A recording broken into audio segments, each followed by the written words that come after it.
جب تک آپ اور میں اپنے طور طریقے نہیں بدلیں گے، جب تک ووٹ واشنگٹن سے ہوگا، پاکستان سے نہیں۔ آپ کو لگتا ہے پاکستان میں کبھی الیکشن ہوئے ہیں؟ ہمیشہ سلیکشن ہوا ہے۔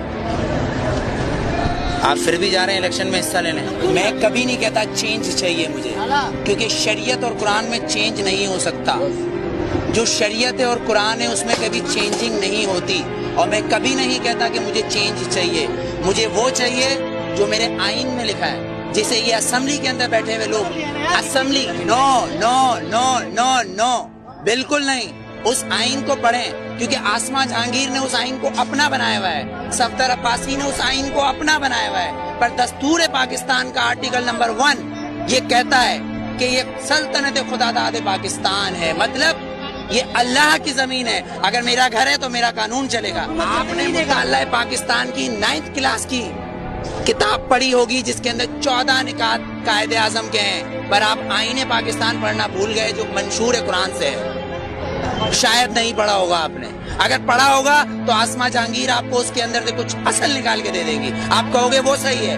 طاہر الپادری صاحب کچھ نکال کے دے دیں گے، آپ کہو گے وہ صحیح ہے۔ لیکن اصل میں صحیح جو ہے وہ ہے قرآن اور شریعت، اس میں چینج نہیں ہوتا، جو میں چینج کبھی نہیں مانگتا۔ ووٹ میں بتاؤں کیا ہے؟ ووٹ کیا ہے؟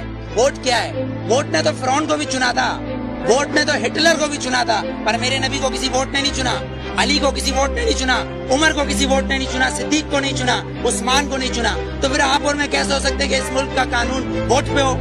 وہ بھی 5 اور 6 سے۔ میرے نبی نے یہ نہیں بولا کسی معصوم کو مت مارو، لیکن میرے نبی نے کہا اگر تمہارے کعبے پہ کوئی حملہ کرے تو اس کو جواب دو۔ اقصی کے اندر نماز پڑھنا ہے مجھے، تمہارا قانون مجھے پڑھنے دے گا؟ میرا قبلہ اول ہے، یہودیوں نے اس میں گھوڑے باندھے ہوئے ہیں، تو پھر میں کیا کروں؟ اگر لال مسجد کے اندر مشرف حملہ کرے گا تو میں کیا کروں؟ میرے گھر کے اندر میری ماں کو آ کے کوئی اٹھا کے لے جائے، میں کیا کروں؟ میرا قانون اس کی اجازت دیتا ہے، میرا قانون اس کی اجازت دیتا ہے۔ آرٹیکل 63 اور 62، آرٹیکل 63 اور 62 اس بات کی اجازت دیتا ہے کہ چیف جسٹس کو بھی چیک کرو، چیف جسٹس کو بھی چیک کرو۔ لیکن یہاں تو میں پارکنگ والا کھڑا ہوں، یہ پارکنگ والا میں کھڑا ہوں، یہاں گورنمنٹ آتی ہے کہتی گورنمنٹ کی گاڑی ہے، تو یہ جو گدھے کھڑے ہیں، یہ جو گدھے کھڑے ہیں جن کے ٹیکس سے یہ گورنمنٹ بنتی ہے، جب یہ 10 روپے اور 20 روپے دے رہے ہیں تو یہ گورنمنٹ کیوں نہیں دے گی؟ یہاں تو یہ قانون ہے، 3 قانون، آرمی کا ایک، گورنمنٹ کا ایک، اور ایک مجھ جیسے اور ہم جیسے گدھوں کا الگ۔ کیونکہ ہم حبیب جالب کے بقول ہم 18 کروڑ گدھے ہیں، ہم 18 کروڑ گدھے ہیں۔ اگر صوفی محمد سواد کے یہ کہیں کہ میں دستور کو نہیں مانتا، آئین کو نہیں مانتا، تو وہ کافر، اس کو گرفتار کر لو، نظر بند کر دو، ٹھیک ہے، اس کو بند کر دو۔ اگر کوئی سیاستدان کہے کہ میں اس دستور کو نہیں مانتا تو وہ الیکشن کا حقدار۔ آپ کو کتنا لون معاف کیا، مجھے کتنا لون معاف کیا، پر ہمارے سیاستدانوں کو اربوں روپیہ معاف۔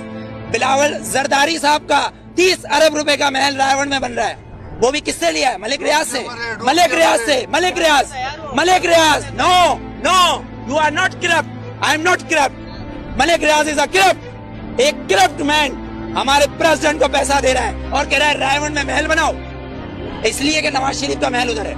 کیوں ٹھٹا میں بناؤ نا، لاڑکانہ میں بناؤ، ادھر غریب لوگ مر رہے ہیں۔ سیلاب آیا سندھ میں تو تم سوئٹزرلینڈ گھوم رہے تھے، ہاں؟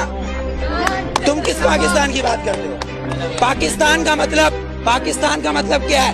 پاکستان، فارسی میں استان کو کہتے ہیں شہر، اور پاک ہے پہلا کلمہ طیب مانے پاک، اور طیبہ کا مطلب مدینہ ثانی ہے۔ یہ سن لے، یہ یہودی حکمران جن کی ڈورے صرف واشنگٹن اور نیو یارک سے چلتی ہے، لندن سے ہلتی ہے، کسی کی پشاور، کوئٹہ، پنڈی یا کراچی سے ڈورے نہیں ہلتی، ان کی امریکہ سے ڈورے ہلتی ہے۔ جس دن ان کی کعبے سے ڈورے ہلیں گی اس دن ووٹ دوں گا، ورنہ بائیکاٹ۔